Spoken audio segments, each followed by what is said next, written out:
My name is Alex Johnson, 35 years old. If I hadn't had that encounter, I might still be a timid and unremarkable guy. Good job today. Thanks, you too. I respond briefly with a smile to my coworker's greeting. Though it's been a while since I was last at the headquarters, the renovated interior makes it feel like a completely different company, leaving me feeling a bit uneasy. I'm an ordinary-looking office worker, but perhaps because I grew up in a rural area, I'm a bit excited about living in the city for the first time in years. As I walk through the floor, I suddenly notice a painting hanging in the hallway. It's a picture of a lush, green countryside. The simple painting brings back memories of my bittersweet teenage years. Yes, I think it's no exaggeration to say that back then, I experienced the love of a lifetime. It was 18 years ago, a day I will never forget. In my junior year of high school, I was seated next to a beautiful girl with striking bobbed hair and almond-shaped eyes. Her intelligent profile, long slender limbs, and flawlessly smooth white skin. Her name was Olivia. She was somewhat of a celebrity at our school. She transferred in during the winter of our sophomore year and topped the class in the very next finals. Transferring in during such a time was rare enough, but her immediate academic success at our competitive high school caused quite a stir. And with her refined beauty, even senior students would come to our classroom just to see her. Not only did our classmates try to make their moves on her, there were also rumors that even popular upperclassmen confessed. The captain of the soccer team, the ace of the judo team, the vice captain of the tennis team, the prince of the basketball team, the top scorer of the volleyball team, the list of those who confessed to her and were turned down was endless. There were so many who got rejected that new rumors started circulating. People said she was engaged to a wealthy heir or dating a handsome college student from a prestigious university or involved with an elite from a certain medical school. Even upperclassmen were gossiping about her. But Olivia didn't seem to care about any of it. She didn't engage with the students watching her from afar and, more obviously, she didn't make friends. Always engrossed in a paperback book with a cover. She would stare intently at her book and turn the pages with her delicate fingers. She was seen as an unapproachable type. Needless to say, even though we were sitting next to each other, we had never had a single conversation. So I never imagined that we would grow closer in such a way. It was a sweltering afternoon just before the summer vacation, with the sun blazing down. Most of the students had already gone home after the closing ceremony. In the early afternoon, I was running down the hallway, out of breath. I had left all the handouts for summer assignments in the classroom. Forgetting to wipe the sweat running down my face, I yanked the classroom door open, and what I saw made me stop in my tracks. There was Olivia, slumped over her desk, asleep. Next to her was a paperback book. She must have fallen asleep while reading. As I got closer, I could see a faint sheen of sweat on her forehead. It was a scorching afternoon. If she got heatstroke, it would be terrible. I was honestly hesitant to speak to her, as we had hardly ever talked. That adolescent sense of embarrassment. But this wasn't the time for that. Determined, I was about to wake her up when my eyes fell on the paperback book next to her. Unlike usual, its cover was removed. At that moment, Olivia stirred. She stretched and slowly got up. When she looked up at me, her eyes remained unfocused for a while. I wonder how much time had passed. Unable to bear the silence, I spoke up, and Olivia suddenly widened her eyes and glanced at the paperback book. She immediately yelled and hid the book. I was the one who was taken aback by the volume of her voice, which was so unlike her usual self. I also let out a shout and involuntarily recoiled. "Did you see?" Her expression, looking at me awkwardly, appeared to be a bit childish than usual. The paperback book, usually covered, now revealed. What was she reading? She was always described as mysterious. Through the gap in her arms hiding the book, I saw it wasn't a paperback but a somewhat obscure boys' comics. The kind of mischievous comics elementary school boys read. We stared at each other in silence. It didn't take long for the distance between Olivia and me to shrink after that. It turned out I was also a fan of the comics she was reading. Once we started talking. She was far from the mysterious image she appeared to be. She was as chatty and straightforward as any of our female classmates. Well, I can't help it. I've got this stiff appearance, and I can't just say, I actually love comics, out of nowhere, can I? She spoke frankly, munching on a sandwich behind the gym. Since then, we started hanging out at that same spot after school, talking about anything while holding our study guides. Sometimes, we'd teach each other and talk about our favorite comics. Before Olivia took the top spot, I was actually the number one in our grade. While she had taken my place at the top, I didn't feel any bitterness. More than that, I felt incredibly happy, elated, and a bit giddy to have a friend with whom I could share and get excited about our studies. Olivia gradually started talking to other classmates after the summer vacation. But it still seemed like she wasn't fully opening up to them. Her tone of voice was different. When I pointed this out once, she brushed it off lightly, saying, "Really? But I talk normally with you, so it's no big deal." It didn't seem to bother her much. We had a mutual understanding to keep it a secret from everyone else. With her long eyelashes and those lips that spun humorous words, who wouldn't fall in love with her? My Adam's apple bobbed. Her profile was truly as beautiful as a sculpture. One day, when I showed a bit of insecurity, "You're at it again," Olivia said with exasperation, slapping me on the back. "You're very talented, Alex. You should have more confidence." Olivia was always there to give me a push when I needed it. At some point, I truly fell for the girl who was always encouraging me. However, our relationship came to an end in the fall of our senior year. "What's that?" Olivia muttered in a low tone. I kept my gaze down, wandering around silently. "You promised, didn't you? We'd aim for K University together." I couldn't bring myself to look directly at her as she whispered in a fading voice. It was a time when we were deep into our college entrance exams. As the wind started to feel chilly, I had been accepted to T University on a recommendation. I hadn't told Olivia that I was aiming for a recommendation. We had promised each other about half a year ago to aim for K University together. T University is a great school, but... Olivia paused. When I cautiously glanced up, our eyes met as she was staring at me intently. "With your ability, you could have definitely aimed for K University, right?" Her gaze was unwavering. Unable to withstand it, I looked down again. "I'm sorry." Yes, I had run away from the college entrance exam competition. We both aimed for the business school at K University. Among the private universities known for their difficulty, K University's business school was particularly popular, with intense competition. Our mock exam scores both placed us at C rank. It was hard to say we would get in easily. Still, Olivia would undoubtedly continue to aim for K University. With her relentless drive and strong will, she would surely succeed in the exams. But I was scared. I kept imagining a scenario where only Olivia got in. I couldn't picture myself passing the exam for K University, and I started losing focus while studying. I started to fear I wouldn't get accepted anywhere. That's when I grabbed the chance for a recommendation from T University. If I got greedy, I might end up not getting accepted anywhere. Failing K University, and then regret not choosing the recommendation from T University would have been too late. Not getting accepted anywhere would be hell. So, when I was accepted, I felt an immense sense of relief. "Are you really okay with that?" Olivia muttered quietly. I remained silent for a while, then slowly nodded. "I see. The reason I chose T University was because I wasn't confident about getting into K University. That was a big factor, but even if I did get in, with my current academic level, I would barely keep up with the classes. I could only envision myself getting exhausted from the relentless studying every day. I couldn't see my future at K University. I deeply regretted making an easy promise to aim for K University with Olivia. But I couldn't bring myself to say it to Olivia, who was steadily moving toward her goal. After silently looking at me for a while, Olivia finally said, "Congratulations, Alex," and smiled. That was her answer. Olivia quietly walked past me as I stood there in shock. Left alone, I felt crushed by the sense of defeat that had surfaced alongside my relief when I got the recommendation. Since that day, I never went back to our spot behind the gym. As expected, Olivia got into K University, and I went to T University.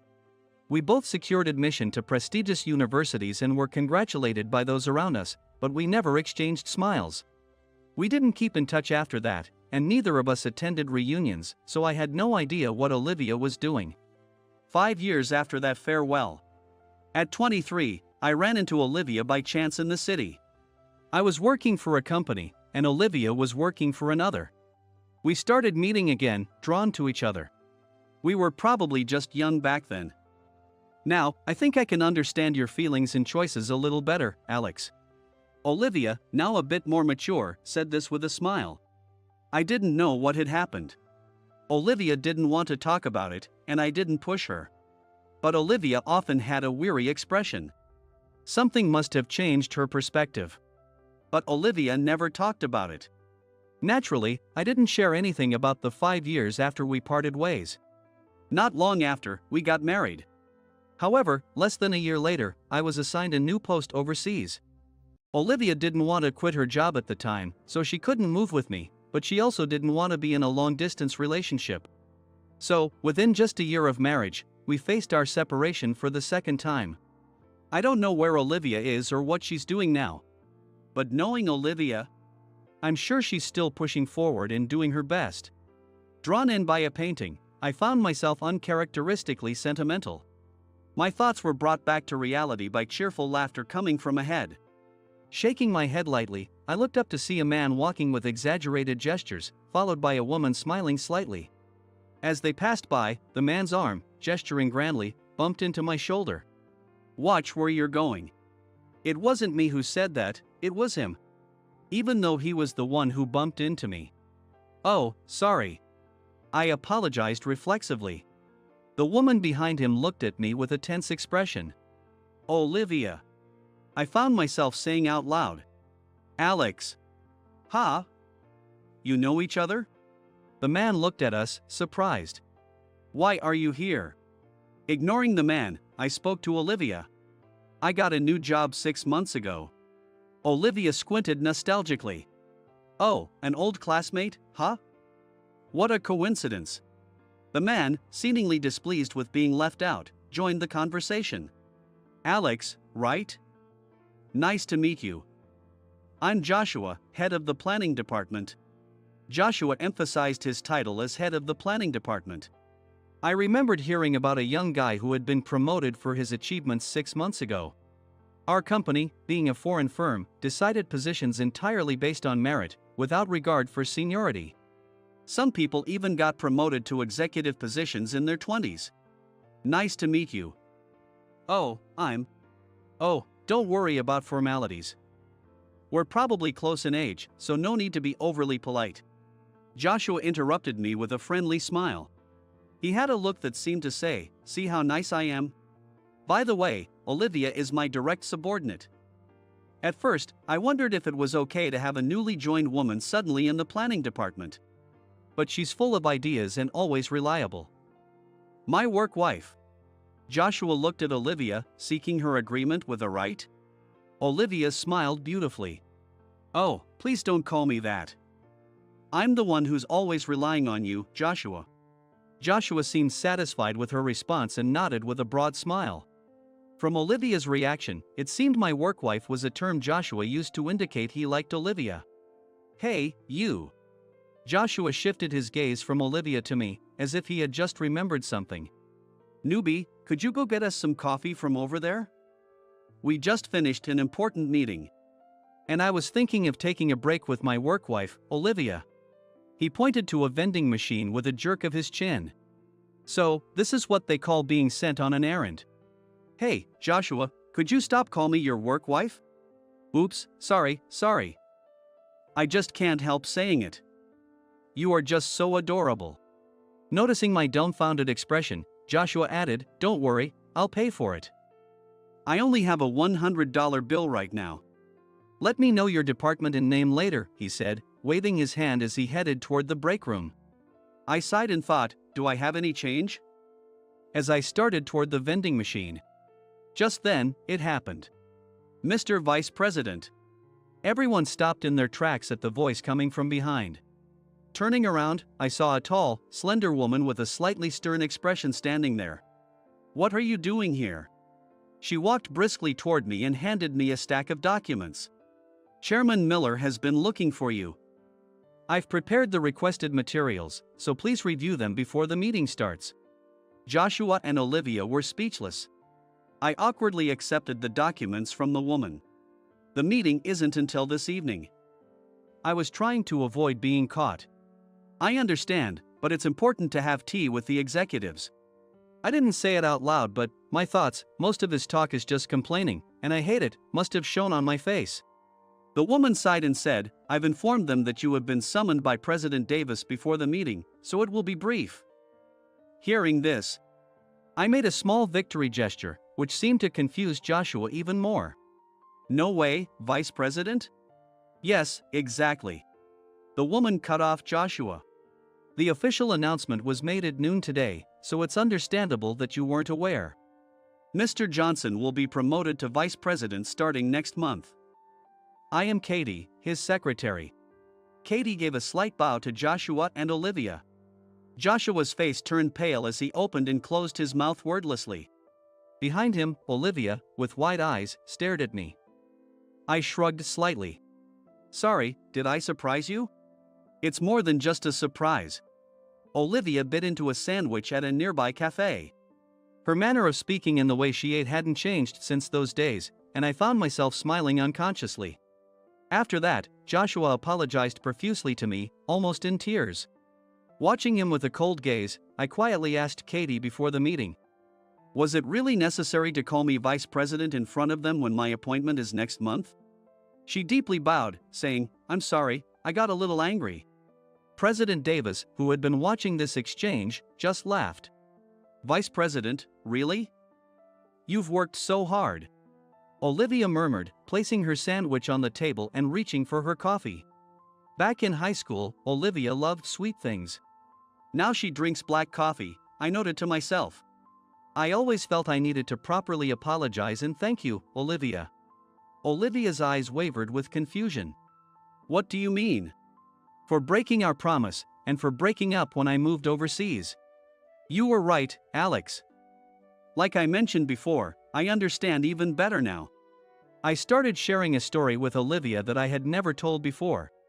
When we were 22, because Olivia didn't like talking about the past, I hadn't talked about it either. It was after graduating high school and enrolling at T University. At T University, I threw myself into studying and extracurricular activities with all my might. All to build my self-confidence. I had always hated my own weakness. I could never take decisive action at critical moments. Fearful of failure, I hesitated to take on challenges. I always chose the safe path, afraid of what might happen if I failed. How many times have I been cursed by this personality of mine? I ended up running away from the entrance exams and from the person I loved. That regret had always been with me. So, in college, I decided to change myself. I resolved to do everything I could. I was more active than I could have ever imagined. I seized every opportunity to challenge myself. I boldly took on things I had never done before or thought might be difficult. And once I started something, I gave it my all within my abilities. I valued taking responsibility for my challenges. All of this was driven by Olivia. If we ever met again, I wanted to tell her that I had lived a life without regrets. Living a proactive college life was busy but fulfilling, and I found myself truly enjoying it. I actively attended classes and obtained every qualification I could. I energetically participated in volunteer work and community service activities. Then came the job search. I visited various companies, but I was captivated by Mr. Davis, the then vice president, who is now president. He spoke passionately about the company's merits. There was no seniority system.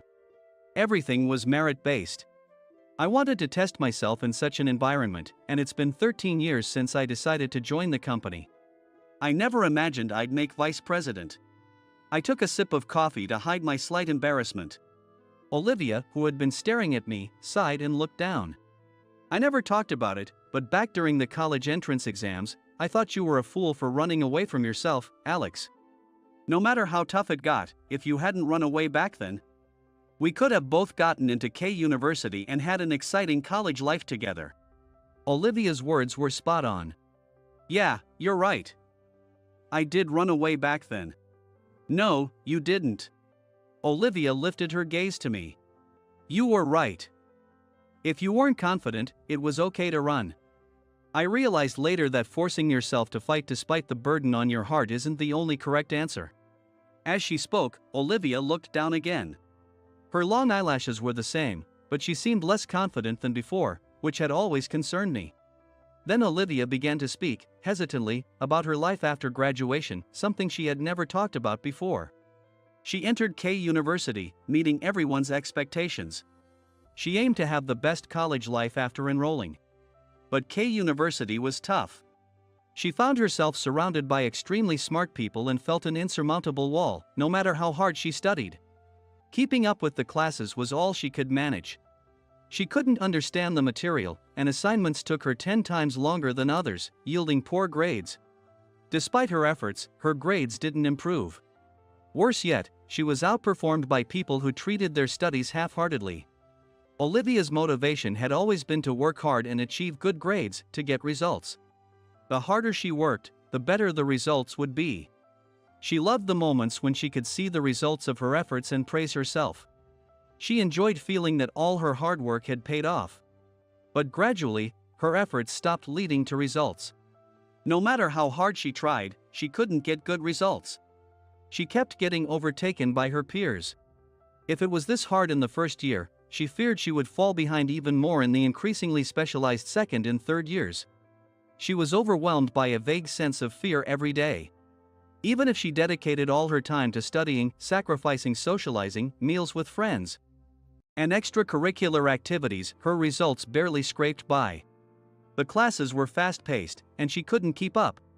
Just taking notes from the board took all her effort, and when she reviewed them at home, it took hours to understand what she had written. Olivia, always studying and not socializing, had no one she could call a friend, no one to casually ask for help. Her classmates effortlessly understood the lessons and enjoyed their free time. She couldn't bring herself to ask them for help, fearing they would mock her.